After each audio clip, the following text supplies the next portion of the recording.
지금부터 딱 10년 전입니다. 2013년 6월 13일 밤 9시 40분 신고 전화가 들어옵니다. 여기 항구 앞에 있는 다방인데요. 우리 종업원이 아무리 깨워도 안 일어나요. 신고자는 다방 업주였고요. 한 종업원이 감기에 걸려서 종일 숙소에 누워 있었다고 했습니다. 다방 위층에 종업원들이 생활하는 숙소가 있었습니다. 그날 저녁쯤엔 일어나서 밥이라도 먹겠거니 했는데 한참 지나도 내려오질 않아서 다방 업주가 숙소로 올라가 봤다는데요. 아무리 흔들어 깨워도 일어나지 않자 경찰에 신고를 한 상황이었습니다. 그때 혹시 그 종업원분의 상태는 어땠습니까? 방 한가운데서 이불을 머리끝까지 덮어 쓰고 있었는데요. 전혀 움직임이 없는 걸로 봐서는 이미 숨진 상태 같았습니다. 그래서 같이 출동했던 과수대가 이불을 들쳤는데 보자마자 살인사건 피해자가 분명하더라고요. 여성의 목이 시커먼 줄로 칭칭 감겨 있었습니다. 얼굴 전반에 우혈과 눈꺼풀 안쪽에 일혈점도 보였고요. 그러면은 이게 목을 조르고 그렇죠. 이불을 덮어놨다는 얘기인데 근데 목에 아까 검은 무슨 줄이 감겨 있다고 하지 않으셨나요? 사망한 피해 여성의 목에 감겨져 있던 건 바로 이겁니다. 뭐지? 응? 응?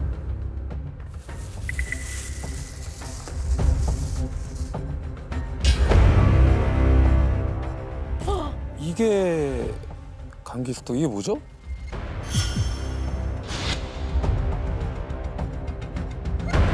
이거 스타킹이잖아요. 아 스타킹이요 이게? 어머머머머머. 스타킹이 이렇게 다리가 두 개니까 이 두 개를 이렇게 꽈서 새끼줄처럼 그렇게 만들어 놓은 것 같은데요? 스타킹 맞죠? 네, 맞습니다. 새끼줄처럼 꼰 검정색 여성 팬티 스타킹이었습니다. 피해자가 발견 당시에 바지를 입고 있었기 때문에 피해자가 신고 있었던 걸 벗긴 건 아닌 것 같았습니다. 범행 도구로 스타킹을 썼다는 점에 성범죄도 의심을 했었는데 부검 결과 성폭행 정황은 없었고요. 왜 하필 스타킹이었을까요? 스타킹은 이제 지금 얘기하신 것처럼 잘 늘어나기 때문에 교살, 소위 목을 졸라서 살해하는 도구로 적절하지가 않아요. 그래서 단순히 살인만을 목적으로 하는 게 아니고 그 살인을 하는 과정에서 변태적 성욕이라든지 고통을 느끼는 피해자들을 보면서 조종하고 통제한다는 이런 자신의 만족감을 추구하는 경우들이 많이 있습니다. 왜곡된 성적 패티시 같은 것이 있을 가능성도 있다고 봐야 되겠죠. 범인만의 특징이 될 수 있겠네요. 그렇다면 굉장히 위험할 수도 있죠. 이게 연쇄성이라든지 연속성이 있을 가능성도 배제할 수는 없는 거죠. 그럼 대체 누가 이렇게 끔찍한 범행을 저질렀을까요? 범인을 특정할 단서가 바로 이 스타킹에서 나옵니다. 범인은 스타킹으로 피해자 목을 2번 칭칭 감은 뒤에 양 끝부분을 단단히 매듭지어 놨는데요. 과수팀 중에 한 명이 아무래도 이 매듭은 뱃일을 하는 사람들이 많이 쓰는 선원 매듭 같다고 하는 겁니다. 매듭. 선원들의 매듭법? 저 되게 복잡해요. 이제 풀리지 않게 배를 정박할 때 쓰려면 절대 풀리지 않게끔. 중간에 교차되어 있어가지고 네네. 풀리지가 않아요. 늘어나지도 않고. 맞습니다. 스타킹을 저 정도로 촘촘하게 꼬아 놓는다라고 생각하면 손을 많이 탔을 거고 어쩌면 스타킹에 범인의 DNA도 남아 있었겠는데요? 네, 정밀 감식 결과 스타킹과 피해자의 손톱 밑에서 범인의 것으로 추정된 동일한 DNA가 나왔는데요. 강력 범죄자 데이터베이스에 일치하는 자는 없었습니다. 없었어요. 근데 이 다방 위층에 숙소가 있다고 했고 거기에 지금 피해자가 놓여 있는 거잖아요. 근데 범인이 다방을 거치지 않고 숙소까지 어떻게 올라갔을까요? 2층 숙소로 올라가는 계단이 따로 있었습니다. 숙소에 강제 침입한 흔적이 없는 걸로 봐서는 피해자가 직접 문을 열어줬을 것으로 보였고요. 문을 열어줬다. 면식범일 수 있다는 건데 그런데 그날 감기로 종일 숙소에 누워있던 피해 여성과 함께 있었던 사람이 있었습니다. 다방 업주로부터 얘기를 들을 수 있었는데요. 다방에 자주 오던 단골 손님이 낮 12시쯤 와서는 2층 숙소로 커피를 달라고 하곤 숙소로 올라왔다고 했습니다. 3시간 후쯤 커피잔을 가지러 다시 갔을 때는 단골 손님은 보이지 않았다고 했고요. 3시쯤. 그럼 이 3시쯤에는 피해자는 뭘 하고 있다고 하던가요? 이불을 뒤집어 쓰고 있었다고 했습니다. 감기가 심해서 다시 잠을 자는 줄 알았다 하더라고요. 뒤집어 쓰고 있었다라고 하면 3시의 상황이나 피해자가 그렇죠, 발견됐을 그렇죠. 상황이나 똑같은 거네요? 그렇죠. 이게 신고가 9시 40분이면 이미 일을 당했을 수도 있다. 그렇죠. 그렇다면 그 단골 손님이 누군지를 찾아야겠네요.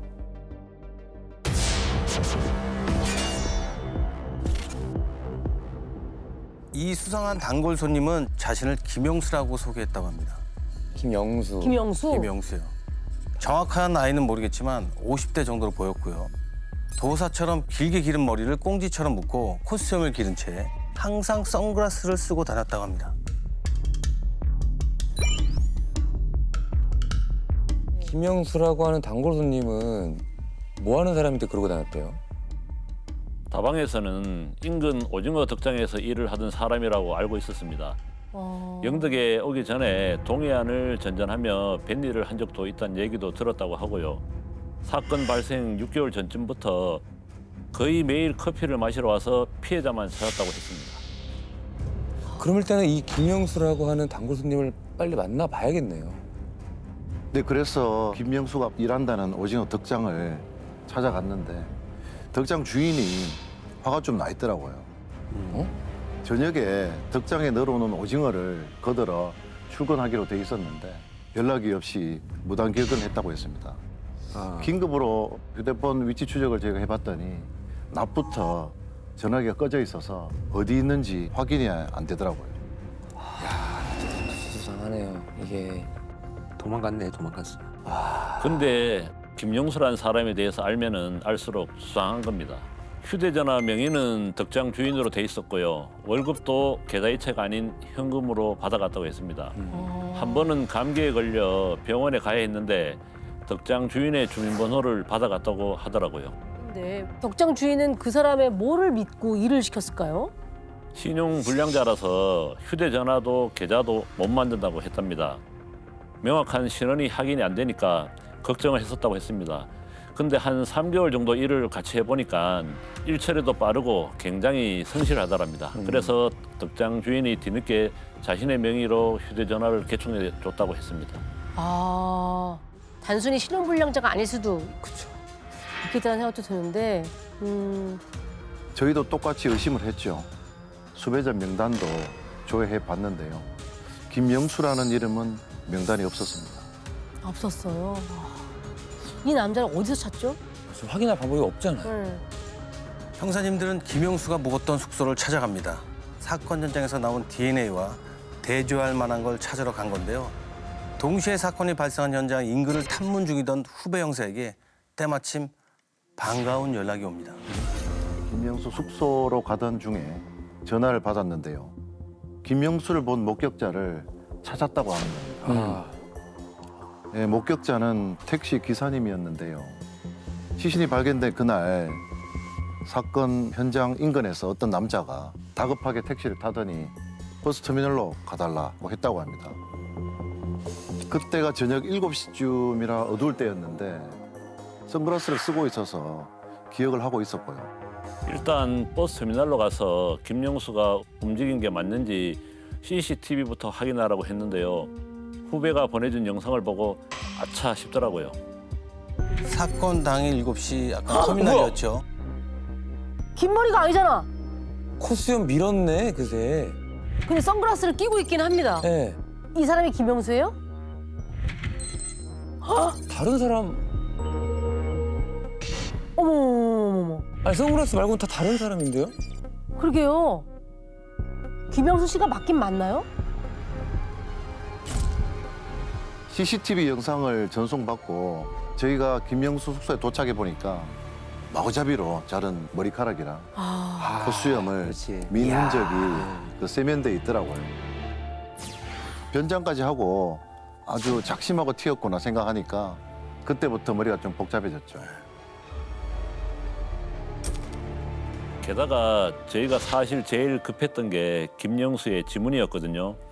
지문으로는 신원 확인이 바로 되니까요. 숙소에 6개월을 살았다고 하니 인적 사항을 확인하는 건 금방이겠다 싶었는데 웬걸 지문이 딱 2개 나오는 겁니다. 그것도 쪽지문으로요. 어머, 신원 확인도 할 수 없을 정도로 작게 찍혀 있었고요. 이게 어떻게 그럴 수가 있죠? 자, 6개월을 살았는데 쪽지문 2개 나왔다라고 하는 것은 이미 도주하면서 정말 공을 들여서 다 지웠다라는 얘기입니다. 지웠다. 이전에 어떤 문제가 생겨가지고 신분을 확실하게 감추고 살아야 될 이런 상황에 처한 사람인 것이 이제 예측이 되죠. 그러네. 평소 이제 인상착의가 특이했다는 점도 수사에 사실은 큰 방해가 될 수도 있습니다. 그래서 더 튀고 잡을 수 있겠다 생각했는데 코수염 없는 짧은 머리에 김영수를 본 사람이 사실은 없어요. 그렇죠. 만약에 신분이 드러날 위기에 처했을 때 자기가 도망을 간다고 한다면 가장 빨리 변장할 수 있는 방법이 뭔가요? 머리 자르고 코수염을 밀면 그 모습을 본 사람은 아무도 없기 때문에 위장하기가 딱 좋은 이런 계획을 가지고 평소에 인상착의까지 철저하게 계획을 했다는 거거든요. 결국 지금 중요한 건 뭐냐면 김영수라는 이름조차도 지금 가짜일 가능성이 높다는 거죠. 그러니까 이 사람 보통이 아닌 거예요. 이 사람의 정체가 뭘까요? 근데 아까 잘랐던 머리카락이랑 수염은 그 두고 갔잖아요. 그대로. 이게 DNA법이 통과되고 나서 범죄자를 데이터베이스화시킨 것이 불과 이제 3년밖에 안 될 시점이잖아요. 그러다 보니까 범죄자들도 이제 간과하는 경우들이 많이 있었죠. 김영수도 DNA가 나와서 내 신원이 밝혀질 거다 이 생각은 아마 못했을 거라는 생각이 듭니다. 그렇지만 DNA는 나왔죠. 피해자의 손톱 밑에 그 스타킹에서 있었던 DNA와 같은 DNA였나요? 네, 일치했습니다.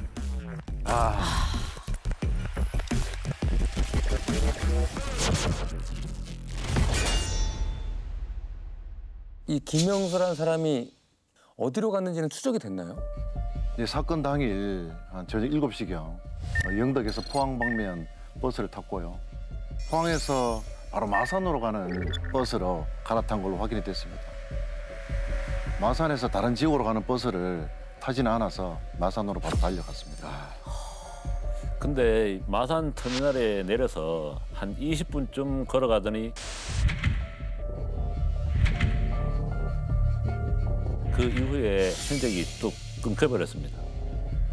자, 사라진 김영수를 찾기 위해 CCTV에 찍힌 사진으로 수배 전단지를 만들어 경부, 경남 일대 2만 6천 부를 뿌리는데요. 이게 당시 수배 전단지입니다. 근데 이거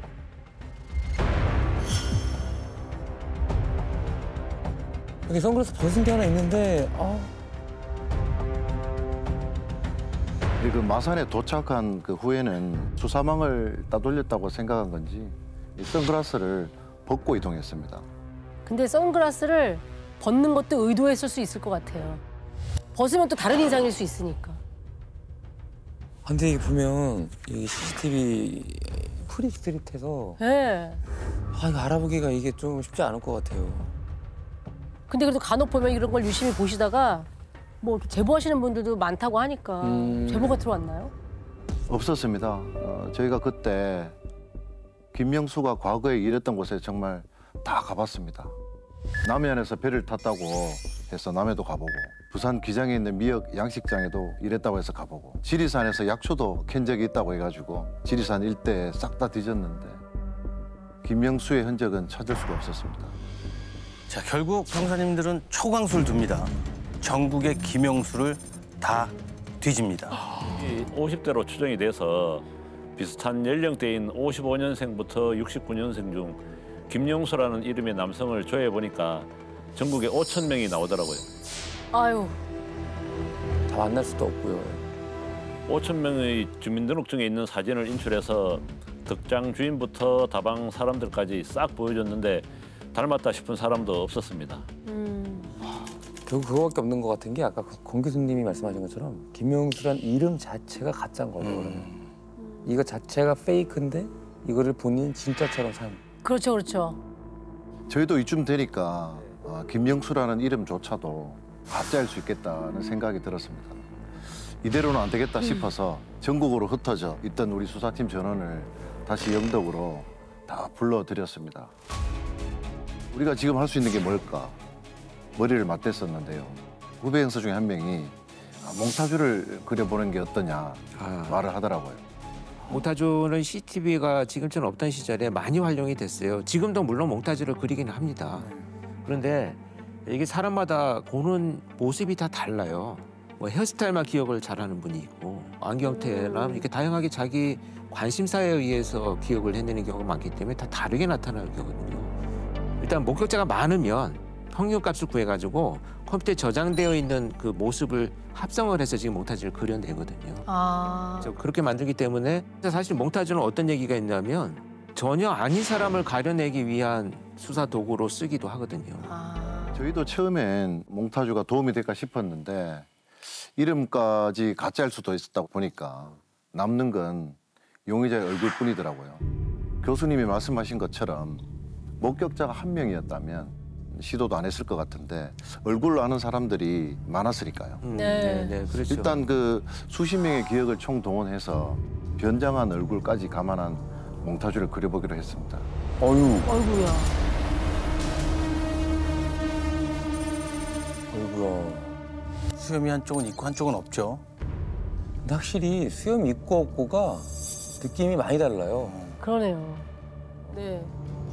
수사팀이 이 몽타주를 들고 용의자의 마지막 행적지인 마산으로 다시 갑니다. 용의자가 걸었던 그 길 위에서 범인이 되어보기로 합니다. 내가 도망자라면 어디로 숨어들었을까?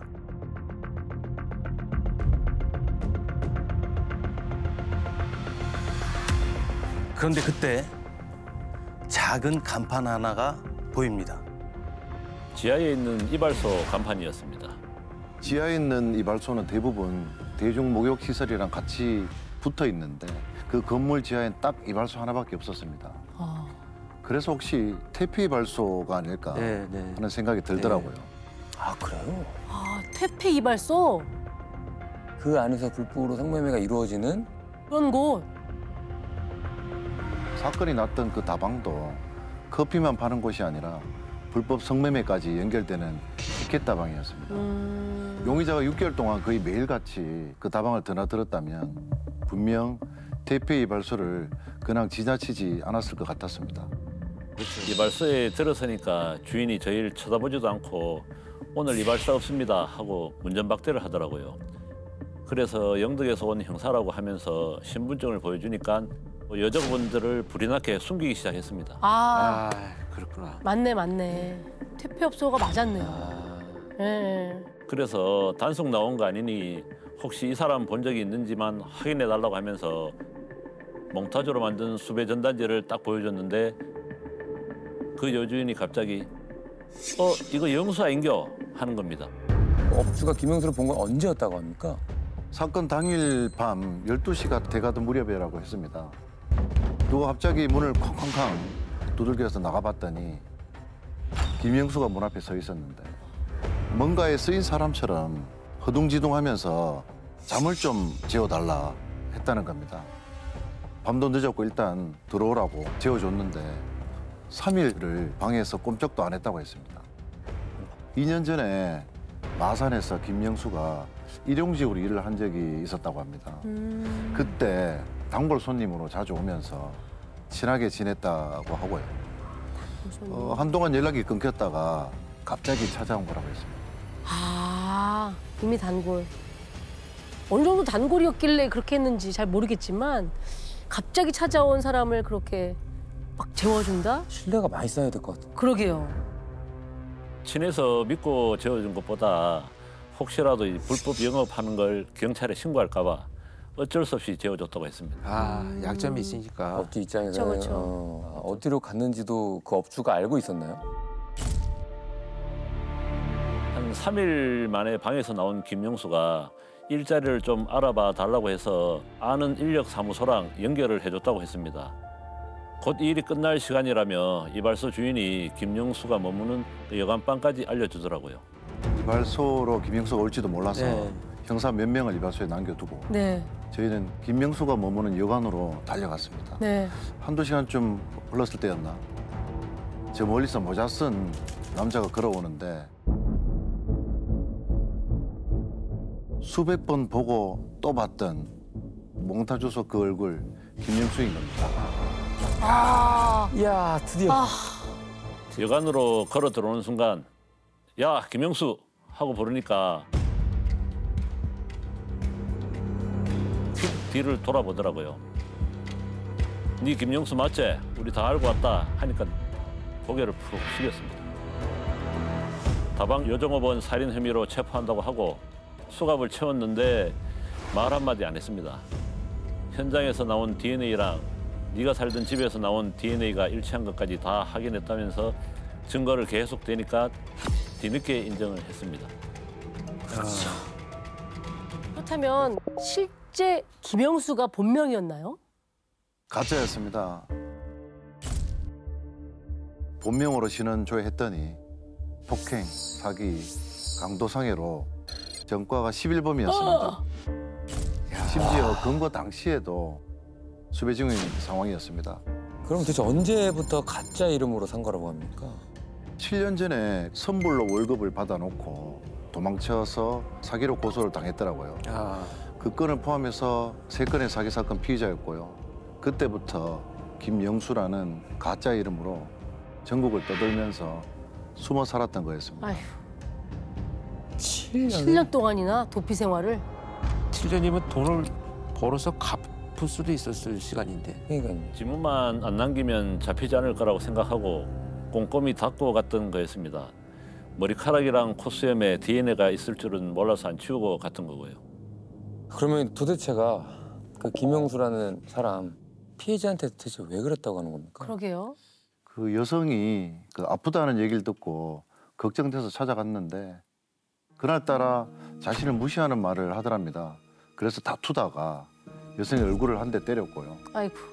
맞은 여성이 경찰에 신고하겠다고 하는 말을 듣고 경찰한테 신분이 들통날 것 같아서 살해했다고 주장했습니다. 야, 근데 이거 참 정황이 안 맞긴 하네요. 그러네요. 문제는 지금 범행 도구잖아요. 음. 그걸 가지고 갔어야 되잖아요. 그렇죠. 이렇게 촘촘한 스타킹 매듭을 해갖고 갔잖아요. 미리 준비해서 갔습니다라고 뭐 순순히 얘기하진 않았을 것 같거든요. 11범인데. 예전에 자신이 그 피해 여성에게 만들어 줬던 거라는 황당한 주장을 했습니다. 사건 당일 경찰에 신고만은 하지 말아달라며 잘못했다고 하면서 눈앞에서 몸에 달아 죽을 테니 지난번에 만들어준 그 스타킹을 꺼내달라고 피해 여성에게 말했다고 하더라고요. 아, 참, 무슨 이게 말이죠? 무슨 말이야 정말. 이걸 뭐 어디다 쓰라고 그걸 만들어줘. 스타킹이 스타킹일 때 용도가 있는 거지. 이걸 뭐 어디다 뭐에 쓴다고 이거를 만들어줘요? 거짓말이지. 이거 뭐 추정을 해본다면 전날 정도에 그런 다툼이 있어가지고 신고할 것 같으니까 다음날 찾아가지 않았나. 계획을 세워가지고 범행 도구까지 준비해서. 이거를 뭐 하려고 간직하고 있겠냐고요. 말이 안 되죠. 그렇죠. 숙소에서 같이 지낸 다방 종업원들한테 피해자 물건 중에 새끼줄처럼 꼬아놓은 스타킹 본 적 있는지 물어봤는데 아무도 본 사람이 없었습니다. 게다가 마산에 숨어 지내던 여관방에서 저희가 압수수색 해온 물품 중에서 거짓 주장을 깰 만한 물건도 발견됐고요. 아, 그래요? 거짓 주장을 깰 만한 물건. 그게 뭘까요? 방에서 뭘 찾은 거죠?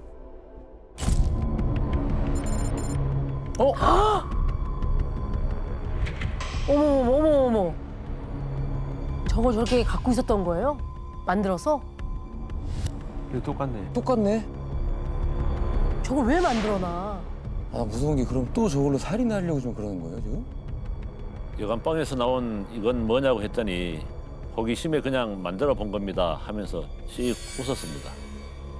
어머. 이거 진짜 큰일 날 뻔했네. 이건 진짜 거의 호기심이요? 연쇄 사건이에요. 끔찍하다. 진짜 뉴스는 진짜 큰일 날 뻔했어요. 이거를 또 무슨 짓을 할지 어떻게 알아. 그러니까요. 단정할 수는 없지만 이런 성적인 패티시나 왜곡된 감정을 갖고 있는 자들은요, 여기에 머물러 있지 않아요. 그 다음 단계로 진화를 해서 실행에 옮겨서 꼭 사람을 살해하는 것으로 발전을 해나가거든요. 지금 체포되지 않았다면 위험한 상황이지 않았는가 하는 생각이 듭니다. 형량은 어떻게 나왔어요?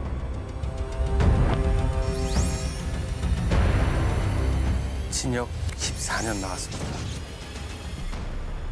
아, 이 계획살인이 아니, 물론 사실 이제 범죄를 저지를 것 같아서 법이 미리 처벌할 수는 없잖아요. 그쵸, 그쵸. 그런 한계는 있지만 이런 위험성이 있고 분명히 계획된 범죄라고 한다면 뭐 우발적이라고 해도 스타킹이 나왔잖아요. 그쵸. 그럼 또 다른 범죄를 예비하고 있었다는 얘기가 되거든요. 준비하고 있고 암시하는 그런 거잖아요. 조금 저는